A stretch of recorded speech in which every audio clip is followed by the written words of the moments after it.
The body. ఒక powerful business women murder జరుగుతుంది. తర్వాత ఆ డెడ్ బాడీ మిస్ అవుతుంది. అసలు ఈ మర్డర్ ఎవరు చేశారు, బాడీ ఎలా మిస్ అయింది అనేది story. Hi friends, welcome to reel room reviews. మీరు కనుక మన ఛానల్కి ఫస్ట్ టైం అయితే please subscribe to our channel. Let's go into the detail review. Emraan Hashmi and Sobhita Dhulipala lead రోల్స్లో చేసిన మూవీ ఇది. ఈ మూవీని డైరెక్ట్ చేసిందైతే మలయాళంలో టాప్ థ్రిల్లర్స్ తీసిన డైరెక్టర్ జీతూ జోసెఫ్. నెట్ఫ్లిక్స్లో స్ట్రీమ్ అవుతుంది. రన్ టైం వచ్చేసి 1 hour 40 minutes. ఫ్యామిలీతో చూడడానికి అక్కడక్కడ వచ్చే కొన్ని అడల్ట్ సీన్స్ ఉంటాయి, so try to avoid family while watching. Imran Hashmi acting చాలా బాగుంటుంది.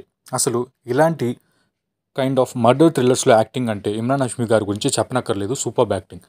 ఇన్వెస్టిగేషన్ పార్ట్ ఇంకొంచెం ఎంగేజింగ్గా ఉంటే బాగుండు. కొన్ని చోట్ల హర్రర్ ఫీల్ కూడా వస్తుంది because of some scenes and BGM.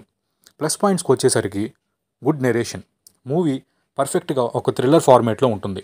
Actors అందరి పెర్ఫార్మెన్సెస్ బాగుంటాయి. ఎలా అంటే స్టోరీతో మనం ట్రావెల్ అయిపోతాం అన్నమాట, అలా ఉంటుంది. BGM super. క్లైమాక్స్ ట్విస్ట్ కూడా చాలా బాగుంటుంది, ఎక్స్పెక్ట్ చేయము. మైనస్ పాయింట్స్కి వచ్చేసరికి లెస్ కంటెంట్ ఇన్ సీన్స్.